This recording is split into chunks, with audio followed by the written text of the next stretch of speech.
Hola chicos, ¿qué tal? ¿Cómo estáis? Bueno, en el vídeo de hoy, después de haber introducido en el último vídeo esas componentes nuevas que habíamos utilizado para los movimientos circulares en general, vamos a estudiar detenidamente cómo serían cada una de las ecuaciones, tanto de posición como velocidad y como aceleración de el movimiento circular, en este caso uniforme. Se suele abreviar como MCU, de las siglas de movimiento circular uniforme, y de la misma manera que hicimos el otro día, vamos a intentar plantear, tanto con el diagrama en 3 dimensiones en el plano, como con el diagrama frontal con el círculo, y ver las diferentes características que tenemos dentro de cada uno de los casos. ¿A qué nos referimos con esto? Bueno, pues supongamos que nosotros tenemos aquí un plano en el cual tenemos esa zona central a partir de la cual nosotros vamos a realizar un movimiento circular. ¿De acuerdo? Nosotros vamos a tener una partícula que, como ya sabéis, la partícula suele comenzar en este punto y vamos a ir girando en sentido antihorario. Repito, podría no ser un movimiento estrictamente circular, sino ser una combinación de varios círculos o de varios círculos de diferentes tamaños, y de la misma manera podríamos ir en sentido horario en lugar de antihorario. Pero como generalmente lo solemos plantear así, es como lo vamos a poner aquí ahora. Es muy importante este eje vertical que ponemos en este caso, donde, como ya sabéis, los ejes en este caso los voy a marcar de color azul, de tal modo que aquí nos caería ese eje X, en hacia adentro y hacia afuera, con el positivo hacia adentro, nos caería el eje Y, y este eje vertical sería el eje Z. ¿De acuerdo? Para intentar entender este diagrama de mejor manera, lo que vamos a hacer es voltearlo y ponerlo de cara frontal, igual que hicimos en el vídeo anterior. Tendríamos aquí nuestro centro y alrededor de ese centro se nos plantearía esta estructura circular, la cual nuestro punto comenzaría en este punto, se movería de nuevo en sentido antihorario y los ejes se nos plantearían de la siguiente manera. Aquí tendríamos ese eje X. Como podríamos ver, ahora lo que nos caería hacia adentro y hacia afuera, concretamente hacia afuera el positivo, sería el eje Z, mientras que, sin embargo, hacia arriba y hacia abajo caería el eje Y, siendo el Y hacia arriba. ¿Ok? Esta sería la manera de ver una modificación de la perspectiva. Aquí la tendríamos en la zona del plano arriba, mientras que aquí la veríamos frontal. ¿De acuerdo?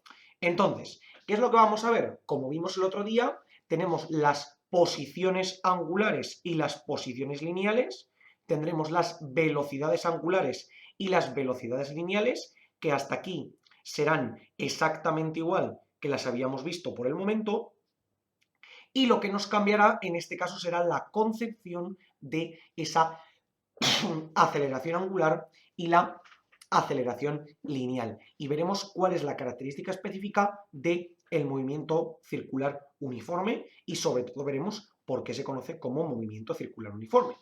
Por tanto, aquí, como dijimos el otro día, vamos a colocar posición, velocidad y aceleración, y de la misma manera tendremos el término angular y el término lineal. ¿De acuerdo? Es decir, el término angular será cuál será la posición, la velocidad y la aceleración en términos de giro con respecto al punto central, y la posición lineal será cuál será el avance, tanto en términos de posición, velocidad o aceleración, en términos de distancia. Es decir, cuánta distancia recorreremos, cuánto tiempo nos costará recorrer esa distancia y por tanto sacaremos la velocidad, y cómo será el cambio de esa velocidad con respecto al tiempo. Bueno, como visteis el otro día, lo que aquí nos ocurría era que, por ejemplo, mi partícula se desplazaba en una cierta cantidad de tiempo hasta, por ejemplo, este punto de aquí. Esta sería la situación 1 y esta sería la situación 2. Por tanto, esta sería nuestra nueva posición, que aquí podríamos verla mantenida en este punto. ¿De acuerdo? Esas serían las dos situaciones que tendríamos. Aquí a 1 y aquí la 2. Entonces, ¿qué ocurre? Que en términos angulares lo que realmente ha ocurrido es lo siguiente, que nuestro punto se ha movido este ángulo de aquí que nosotros llamábamos tita, ¿de acuerdo? Por tanto, la nueva posición angular, suponiendo que la inicial 1 era el ángulo 0, porque recordad que el ángulo 0 lo marcábamos siempre en este punto, esta sería nuestra nueva posición angular. Por tanto, aquí tendríamos un ángulo tita, que sería exactamente el mismo ángulo que tenemos aquí marcado, ¿de acuerdo? Pero, ¿qué es lo que nos ocurre? Que este ángulo tita es el término angular, pero sin embargo, cuando nosotros nos movemos en términos lineales, lo que tengo que ver es cuánto le corresponde a este arco que es el que realmente hemos recorrido, ¿de acuerdo? Este arco de aquí lo voy a intentar dibujar lo mejor posible. A ver, voy a borrar por aquí para que lo veáis bien. Este arco que nos pasaría, que vendría y sería una cosa tal que así. Este arco que nosotros en el primer caso llamábamos phi, recordamos que el sentido va en antihorario, este arco phi, si os dais cuenta, no deja de ser más que el ángulo total que nosotros hemos recorrido por el radio de la circunferencia. Es decir, que phi será el ángulo por el radio de la circunferencia. Como veíamos en el vídeo anterior, lo que nos ocurrirá es que, por ejemplo, si yo diese la vuelta completa a la circunferencia, tendría un ángulo de 2pi o de 360 grados, según lo quiera medir, pero en estos casos lo medimos en radianes, y lo que nos ocurriría sería que habría dado la vuelta completa, por tanto, la distancia lineal sería 2pi por r, que si recordáis, ese 2pi por r era exactamente la longitud de la circunferencia. Por tanto, nuestras dos expresiones en efecto tienen sentido.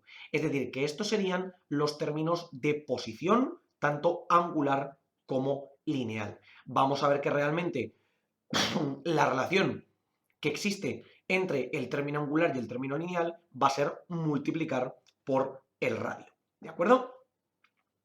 Cuando llegamos a la velocidad lo que realmente nos dice es cómo cambia ese término angular o ese término lineal con respecto a el tiempo que le cuesta cambiar. Es decir, pasar del punto 1 al punto 2, ¿cuánto tiempo me ha costado? Si recordáis, esa velocidad que nosotros llamábamos velocidad angular y le poníamos una omega, era básicamente la diferencia entre los ángulos teniendo en cuenta la diferencia entre los tiempos. Es decir, cuánto tiempo marco en el punto 1, cuánto tiempo marco en el punto 2, qué ángulo marco cuando estoy en 1 y qué ángulo marco cuando estoy en 2. ¿Qué ocurre? Que como aquí el tiempo 1 es donde comienzo y además considero que el ángulo 1 es 0, este término desaparece y este término desaparece. Por tanto, sería simplemente el ángulo que ya tengo dividido entre el tiempo. ¿Ok? Esta sería la condición para la cual tendría mi velocidad angular omega, que decíamos que era tita dividido entre el tiempo. Es decir, el ángulo que yo avanzo con respecto al tiempo que me cuesta moverme. ¿Ok? Esto es la condición angular de la velocidad. Pero claro, ¿qué ocurre? Igual que antes, nosotros teníamos la posibilidad de pasarlo a términos lineales. Es decir, cómo de rápido se tiene que mover la partícula por este puntito, por estos puntitos que tengo por aquí, para recorrer esa distancia, ese arco de circunferencia que también podemos ver aquí arriba, en el tiempo que me dicen. Entonces, si recordáis, la velocidad lineal la veníamos siempre como el espacio o la distancia entre el tiempo. Y la distancia habíamos marcado aquí arriba, que era ese phi entre el tiempo. O lo que sea lo mismo, el ángulo tita por r, todo dividido entre el tiempo. Y si os dais cuenta, aquí llegamos a la siguiente conclusión. Tita por r entre el tiempo es lo mismo que tita entre el tiempo y todo multiplicado por r. ¿Y cómo hemos definido aquí arriba tita entre el tiempo? Pues exactamente igual a omega por r. Es decir, que la velocidad lineal será la velocidad angular multiplicada por el radio. Si os dais cuenta, tenemos exactamente la misma relación que teníamos antes con la posición. Al igual que teníamos un cambio angular que venía relacionado en términos lineales con el radio, en este caso el cambio de la posición angular con respecto al tiempo viene relacionado de la misma manera que simplemente multiplicando por el radio. ¿De acuerdo? Estas serían las dos condiciones que tendríamos para la posición y para la velocidad. Y ahora es cuando viene la condición indispensable para lo que conocemos como movimiento circular uniforme. Como vimos el otro día, dentro de la aceleración teníamos dos tipos de aceleraciones. Lo que conocíamos como aceleración tangencial y lo que conocíamos como aceleración normal. ¿Vale? La aceleración tangencial se solía marcar con una expresión que era alfa sub t y la otra era alfa sub n. ¿De acuerdo? La aceleración tangencial nos medía el cambio en el módulo de la velocidad, en este caso, ya sea lineal o angular. Generalmente estábamos hablando de la lineal. Es decir, cómo cambia el módulo de la velocidad de un cuerpo. Es decir, si esta velocidad aumenta o disminuye de módulo. Es decir, si el cuerpo se mueve más rápido o más lento. O lo que es lo mismo, si un cuerpo en la misma cantidad de tiempo puede recorrer más o menos espacio. La aceleración tangencial está directamente relacionada con el módulo de la velocidad. Mientras que, por el contrario, la aceleración normal viene determinando la relación que existe entre la dirección y el sentido de la velocidad. Es decir, si recordáis, cuando nosotros teníamos un movimiento rectilíneo uniforme o incluso un movimiento rectilíneo uniformemente acelerado, lo que hacíamos era trazar un punto entre el inicio y el final, esto era x0 y esto era x final, y hacíamos un movimiento que podía ir tal que así. Entonces, decíamos que teníamos una aceleración cuando la velocidad aumentaba. Lo que estábamos diciendo es que existía una aceleración tangencial distinta de cero. ¿Por qué? Porque es lo que nos cambiaba el módulo de la velocidad. Pero lo que no estábamos diciendo era que la aceleración normal era igual a cero. ¿Por qué la aceleración normal en este caso es igual a cero? Porque ni la dirección ni el sentido de la propia velocidad cambiaba. Es decir, que yo siempre me movía en la misma línea recta desde el mismo punto inicial hasta el mismo punto final. Eso es lo que significaba que la aceleración normal no cambiaba.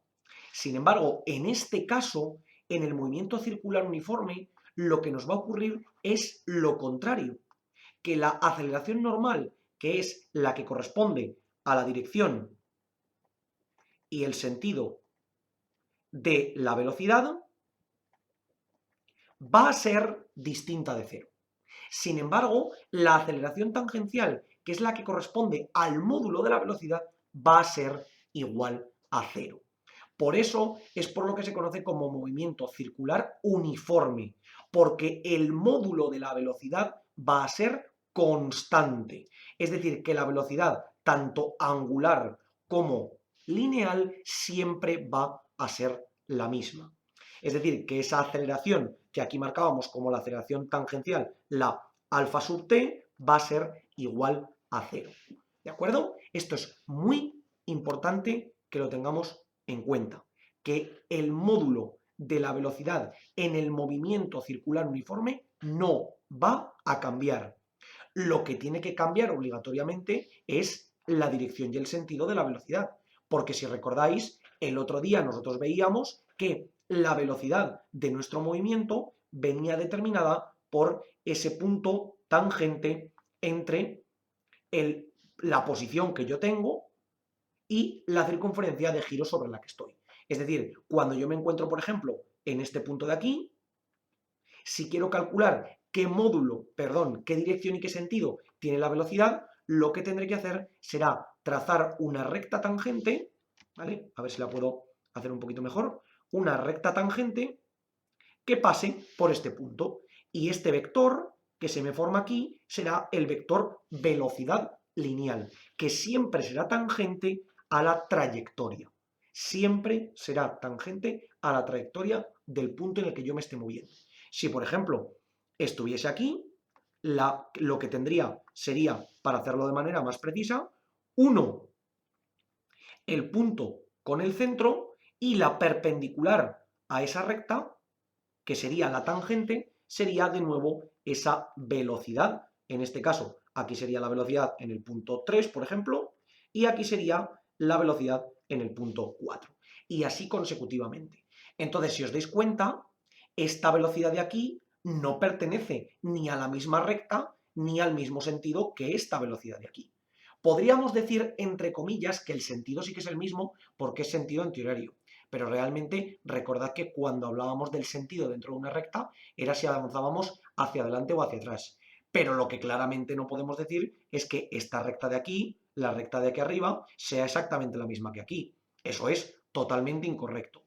Por tanto, sí que tenemos una aceleración normal, porque cambia el módulo porque cambia la dirección y el sentido de la velocidad. ¿Qué ocurre? Que esta aceleración normal sí que la podemos medir. Podemos decir que la aceleración normal sería la velocidad lineal al cuadrado dividido entre el radio. O lo que vimos el otro día, la velocidad angular al cuadrado multiplicada por el radio. Cualquiera de las dos sería correcto para medirlo. ¿Ok? Entonces, esta es la condición indispensable para tener un movimiento circular uniforme, porque lógicamente en todo movimiento circular, sea uniforme o no lo sea, la aceleración normal siempre tendrá que ser distinta de cero. ¿Por qué? Porque su dirección y su sentido estarán cambiando constantemente. Si os dais cuenta, yo no puedo trazar nunca entre tres puntos cualesquiera del movimiento la misma recta. Entonces, como no lo puedo trazar, lo que va a ocurrir es que esa dirección y ese sentido estarán cambiando. ¿A qué me refiero con esto? Si yo cojo tres puntos cualesquiera, como por ejemplo este punto y este punto, yo no puedo trazar una recta que pase por los tres puntos. ¿Por qué? Porque esos tres puntos no están alineados. Es decir, no pertenecen a la misma recta o lo que es lo mismo, no pertenecen a la misma dirección. Sin embargo, cuando yo tenía un movimiento rectilíneo, ya fuese uniforme o uniformemente acelerado, yo podía coger cualquier punto del movimiento y todos pertenecían exactamente a la misma recta. ¿Por qué? Porque la dirección y el sentido de la velocidad no cambiaban. Es decir, que en el movimiento rectilíneo uniforme y en el movimiento rectilíneo uniformemente acelerado, la aceleración normal siempre era igual a cero. En el movimiento rectilíneo uniforme, la aceleración tangencial también era igual a cero, y en el movimiento rectilíneo uniformemente acelerado, la aceleración tangencial era la que era distinta de cero, porque el módulo de la velocidad sí que cambiaba con el tiempo. Sin embargo, aquí lo que vemos es que en los movimientos circulares, la aceleración normal, que repito, es la que nos mide la dirección y el sentido, nunca va a ser igual a cero, nunca va a poder ser cero. ¿Por qué? Porque cambia constantemente esa dirección y el sentido. Sin embargo, en el caso del movimiento circular uniforme, la componente normal no es constante, pero la componente tangencial sí que es constante, porque tanto la velocidad angular como la velocidad lineal se van a mantener de manera constante. ¿De acuerdo? Es decir, que siempre vamos a tener la misma velocidad de giro y siempre vamos a tener la misma velocidad lineal. Lo que sí que se modificará será, lógicamente, la posición tanto lineal como angular. Y entonces ahora aquí se nos plantean las siguientes condiciones, que son estas. A la hora del movimiento circular uniforme, tendremos en términos de aceleración, como hemos visto, tendremos esa aceleración tangencial que nos medía el módulo igual a cero, o mejor dicho, el cambio del módulo igual a cero, y la aceleración normal que nos medía la posición y el sentido, perdón, la dirección y el sentido, que será distinta de cero y será concretamente igual a la velocidad al cuadrado dividido entre el radio, o lo que es lo mismo, omega al cuadrado por el radio. ¿De acuerdo? En términos de velocidad, como podemos ver aquí arriba, velocidad, tendremos una velocidad angular que será S tita entre t, pero al final esto lo que ocurrirá es que esta velocidad angular será constante, y de la misma manera una velocidad lineal que será omega por r, la cual también será constante. Y ahora tenemos lo más importante, que es las condiciones de posición, tanto angular como de lineal. Es decir, la posición, que la ponemos por aquí, y tendremos que el ángulo con respecto al tiempo será la velocidad angular multiplicada por el tiempo. Si recordáis, en términos lineales veíamos que la velocidad era espacio entre tiempo, o lo que es lo mismo que el espacio será velocidad por tiempo. Pues en términos angulares es lo mismo. La velocidad angular será el ángulo entre el tiempo, por tanto, el ángulo será la velocidad angular por el tiempo. ¿De acuerdo? Y en términos lineales será ese arco con respecto al tiempo, será la velocidad lineal por el tiempo, o lo que es lo mismo, omega por r y por el tiempo. ¿De acuerdo? Estas son las dos ecuaciones que más vamos a utilizar en los movimientos circulares uniformes, porque son las que me permiten, sabiendo una velocidad de giro que sabemos que es constante, cuánto ángulo habré recorrido con respecto al tiempo. Y de la misma manera, sabiendo esa velocidad de giro, automáticamente yo puedo saber cuánta será la distancia que yo habré recorrido, porque o podré calcular la velocidad lineal y después multiplicarla por el tiempo, o directamente con ese omega por r, que no deja de ser más que la velocidad lineal, al final calculo el espacio recorrido, que sería ese arco total que estaré recorriendo. Así que, chicos, habéis visto las similitudes entre todo lo que vimos el otro día y lo que hemos estudiado hoy concretamente para el movimiento circular uniforme. Recordad, movimiento circular uniforme, el módulo de la aceleración, o lo que es lo mismo, la aceleración tangencial, no cambia. Sin embargo, la dirección y el sentido de la aceleración sí cambia, es decir, es distinto de cero, o mejor dicho, perdón, la aceleración y la dirección y el sentido de la velocidad sí cambia, por lo tanto la aceleración normal es distinta de cero y la podemos calcular como v cuadrado dividido entre r. Como siempre os digo, chicos, por favor, cualquier duda, cuestión o pregunta que tengáis, dejádnosla en los comentarios y nosotros la intentaremos resolver. Por lo demás, muchísimas gracias por ver el vídeo, espero que os haya servido y que vaya bien.